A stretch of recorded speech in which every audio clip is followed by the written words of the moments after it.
예스 탑. 예스 탑. 최영대 뉴스 정면 승부. 목요일 하루 잘 보내고 계십니까? YTN 뉴스 FM 뉴스 정면 승부 최영일입니다. 최근 칭찬할 일이 별로 없었는데 태풍 피해 정부 여당이 빠르게 대처하는 모습은 잘한 일이다. 오늘 더불어민주당 우상호 원내대표가 새누리당을 이례적으로 칭찬하면서 한 말이죠. 그러면서 야당도 신속한 복구와 지원이 이루어질 수 있도록 초당적인 협조를 아끼지 않겠다. 이렇게 약속을 했는데요. 국민의당 또한 정부 여당의 태풍 대응에는 긍정적인 평을 내놨습니다. 자, 이런 정치 좀 자주 볼 수 있었으면 좋겠지만요. 여러 쟁점 현안을 두고 여야의 공방전은 오늘도 이어졌습니다. 이 국감이 진행되면서 의외의 이슈들이 여론의 주목을 받고 있는데요.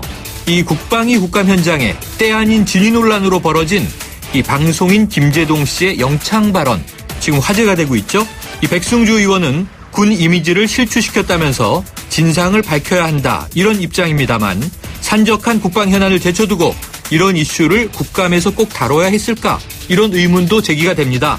오늘 2부에서는 새누리당 백승주 의원을 직접 연결해서 입장 들어보겠습니다. 뉴스 정면 승부 지금 시작합니다.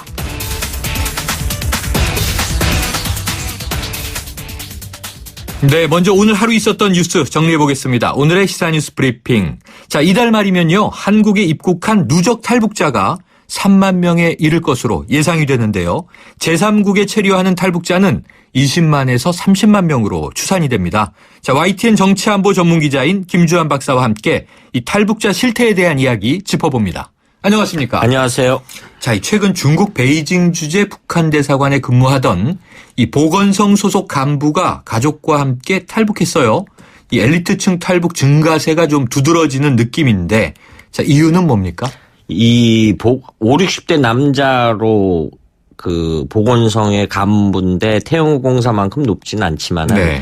이 그 북한 엘리트층, 북한 내 지배계층의 어떤 뭐 건강 보건 문제를 총괄한다 그래서 네. 이런 사람들이 탈북을 했다라는 것은 우리가 외형적으로는 북한의 군사안보적인 측면보다도 네. 북한 내부의 사회상 그러니까 상류층의 실태 네. 이런 거를 엿볼 수 있는 굉장히 중요한 인물이라고 보고 되겠죠. 그런데 이 북한은 기본적으로 어떤 저항할 수 있는 구조, 그러니까 우리가 일반적으로 시민단체나 이런 게 형성될 수 있는 구조가 전혀 그렇죠. 아니거든요. 그러니까 결국은 그 체제를 이탈해서 보다 나은 어떤 삶을 추구하겠다. 다만 경제적 이유만이 아니라든가 보다 어떤 자기의 삶을 추구하겠다. 이런 현상이 최근 들어서 굉장히 두드러지고 있죠. 아하. 그래서 좀 눈여겨봐야 될 그런 대목이라고 말씀드릴 수 있을 것 같습니다. 네, 뭐 우리나라의 이 사회 구조하고는 체제 자체가 다르니까 그렇습니다. 예. 계층을 맞추긴 어렵지만 이제는 뭐 빈민층이나 서민이 아니라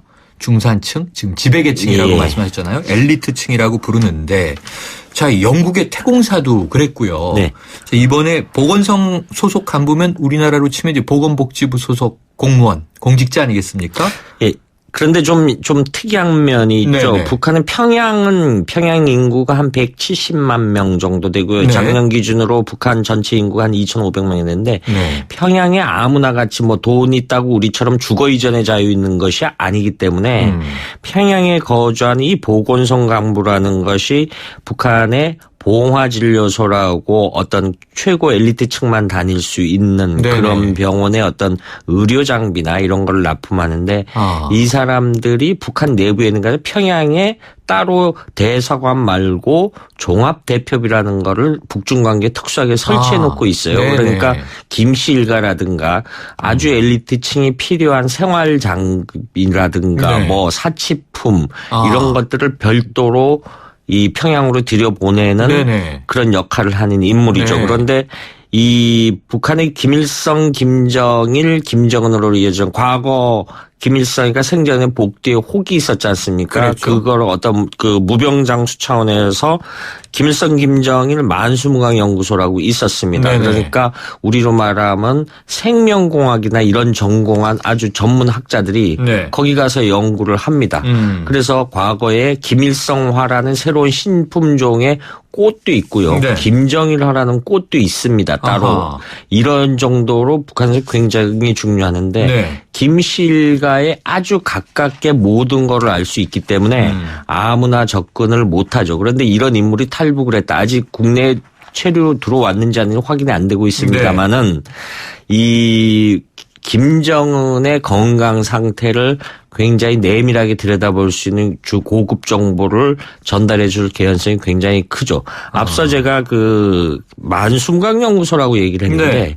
제가 아는 탈북 인사 중에 7, 8년 전에 네. 거길 근무하다가 국내에 들어와 탈북해서 국내에 체류하는 인사도 있습니다. 그 네. 인사에 말하자면 만수무강연구소의 이 연구원들의 혜택이 어느 정도냐면 평양 시내에서 벤치 타고 다닙니다. 아, 그 정도로 그러면 뭐 굉장히 초엘리트층이 많네요. 그런데 그런 인물들이 그런 어떤 물질적 부를 포기를 하고 탈북을 했다라는 네. 거는 굉장히 북한 체제의 그 급변동 가능성 어떤 뭐 당장의 변동 가능성이 있지 않겠습니다만은 어찌됐든 간에 북한 엘리트층이 심하게 흔들린다라는 네, 흔들리고 점에서 있다. 아주 상징적인 상황이죠. 상징적인 또 이제 징후로 우리가 볼 수 있을 것 같은데요.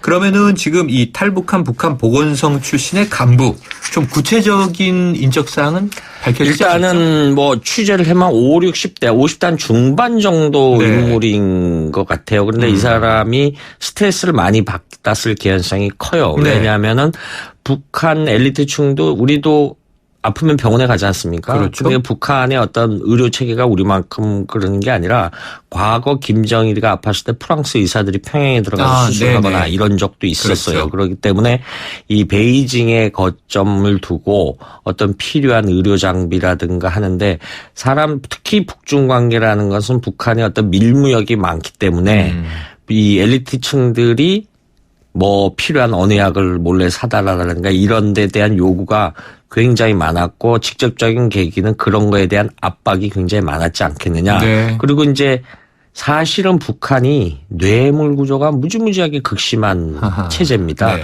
그러니까 돈도 안 주면서 물건은 무조건 사서 보내라 이런 압박을 받았을 개연성이 굉장히 네. 크다라는 것이 이제 정보 관계자들의 이야기입니다. 이건 뭐 북한 사람이 아니어도 스트레스 받은 상황이네요. 돈은 안 주고 사치품을 사서 보내라. 그러면 네, 그렇습니다. 무슨 방법이 있겠습니까? 자, 최근에 이 탈북 패턴이 바뀌고 있다 이런 분석이 있는데요. 좀 어떤 흐름이 보이나요? 지금 1990년대 말에는 냉전이 무너졌죠. 네. 그래서 탈냉전 시대 때는 이제 동유럽이 나가 있던 벌목 노동자들이나 유학생들이 많이 들어와 있습니다. 과거에 어떤 김모 씨라고 모 국회의원 보좌관까지 지낸 인사는 네. 김일성 종합 때를 나와서 체코로 유학생으로 가 있다가 거기에서 그 국내에 들어와서 여기서 굉장히 유명 사립대에서 다시 대학을 다녀가지고 네. 졸업을 해서 지금 어디 굉장히 안정적인 직장을 갖고 있는 인사도 있고요. 그런데 1990년대 중반에 이른바 북한의 고난의 행군이 시작해서 굉장히 많은 사람이 굶어 죽은 사례가 있었습니다. 네. 이때는 이제 결국은 생계 목적으로 살기 위해서 중국으로 많이 건너갔죠. 그래서 여기서 어떤 굉장히 처참한 생활들도 많이 했고요. 이런 사람들도 있고 그다음에 2004년도에 미국이 북한인권법을 제정합니다. 이걸 계기로 해서 앞서 앵커께서 전 세계에 퍼진 사람이 한 20-30만 명 되는 사람이니까 재작년 기준으로 영국에만 한 600여 명, 호주, 네덜란드, 일본, 미국 이런 경우에도 많이 그 탈북자들이 국내 대한민국으로 안 오고 그리 가서 이제 사는 경우도 있고 그래서 뉴욕 같은 데나 영국 같은 데 보면 북한 인사들이 오면은 1인 시위하는 그런 현상들을 볼 수 있는데 그게 대부분 탈북자들이거든요. 그렇군요. 이런 인사들이 있고 그다음에 최근에는 지금 말씀하신 대로 어떤 보다 편안한 삶을 자식의 행복을 위해서 제가 아는 탈북 인사는 젊은 친구인데 부모님이 평양에서 굉장히 나름대로 중산층이에요. 네. 중산층인데 부모님이 그랬답니다. 네 꿈을 펼치려면은 여기서 못 펼친다. 아하. 대한민국으로 가라. 네. 그런 일들이 실질적으로 최근에 벌어지고 있어요. 그러니까 이 대한민국 부모의 정서라는 게 이념을 떠나서 자식 잘되라는 거는 누구나 다 도리지 네. 않습니까? 특히 독촉도 대한민국 마찬가지군요. 부모님들은 네. 한민족 부모님들은 그런데 본인들은 희생을 해도 자식으로 하여금 보다 나은 삶을 살아라. 그래서 실질적으로 여기 와서 다니는 경우도 있고 사회활동을 굉장히 했고 연예계도 진출한 인물이 네. 있습니다. 그 특정인을 말씀드리고 네. 없지만은. 그런데 그런 사람들이 그 저녁에 되면 굉장히 특히 명절 때 되면은 굉장히 외로워하고 힘들어하죠. 아, 그렇겠군요. 자, 지금 살짝 언급을 해주셨는데요. 이 엘리트 출신 탈북자들 그 상징이 되는 김일성 종합대학의 한국 동창회가 있는데 네. 이분들이 한 30명까지 지금 회원이 늘었다고 들었습니다. 이런 모임들이 좀 여러 꽤 있습니까? 예, 그러지 않아도 이 김일성 종합대 서울 동창회 회장 네. 하시는 분하고 통화를 해봤습니다. 조금 낯설고 신기하기도 그래서 제가 한데요. 그 TV 카메라를 들고 한번 찾아가겠다라니까 그건 곤란하다. 신변 노출 안 되고 하자. 그런데 네네. 이 북한의 김일성 종합대 말고 그거보다 훨씬 우수한 대학이 있죠. 우리로 말하면 과학기술원 같은 김책공대인가요? 아니죠. 평양이과대학이라고 있습니다. 평양이과대학. 굉장히 1년에 한 150여 명밖에 안 뽑는데 굉장히 우수한 거기 모임도 있고요. 아, 그래요? 그다음에 김책공대 모임도 있고 그다음에 어떤 우리가 재경 향후회 같은 거 하지 않습니까? 그렇죠. 이 재경 평양 향후회 함경북도 향후회, 함경남도 향후회 이런 거를 모임을 갖고 해서 본인들이 어떤 특히 명절 때 모여서 우위를 다지고 네. 어떤 그 같은 그 향토 음식도 먹고 그래서 그 정보도 교환하고 이런 식으로 해서 활동하는 거를 제가 주변에서 본 적이 있고 네. 이 김일성 종합대가 지금 회원은 30명인데 사실 가끔 나오는 사람은 7, 80명 된답니다. 굉장히 공부를 잘한 사람들이죠. 네. 북한에서. 그렇군요. 저희도 전쟁 전에 월남한 집안이라 네. 실향민인데 이북 오도민회는 오래됐는데 야, 이런 또 탈북자들의 다양한 그렇습니다. 재경 향후회가 있는지 몰랐습니다. 오늘 말씀 고맙습니다. 감사합니다. 지금까지 YTN 정치안보 전문기자인 김주환 박사였습니다.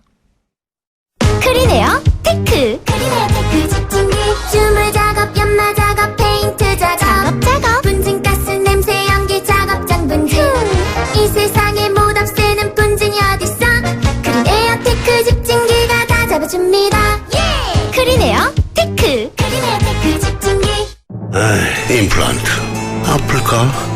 오래 걸릴까? 네오 하세요 네오 임플란트는 시술 받는 사람의 편안함까지 생각하니까 환자를 생각하는 임플란트 네오 임플란트 네오 하세요. 임플란트는 의료기기이므로 치과 전문의와 상담하여 결정하세요. 1부는 여기까지입니다. 2부로 돌아오겠습니다.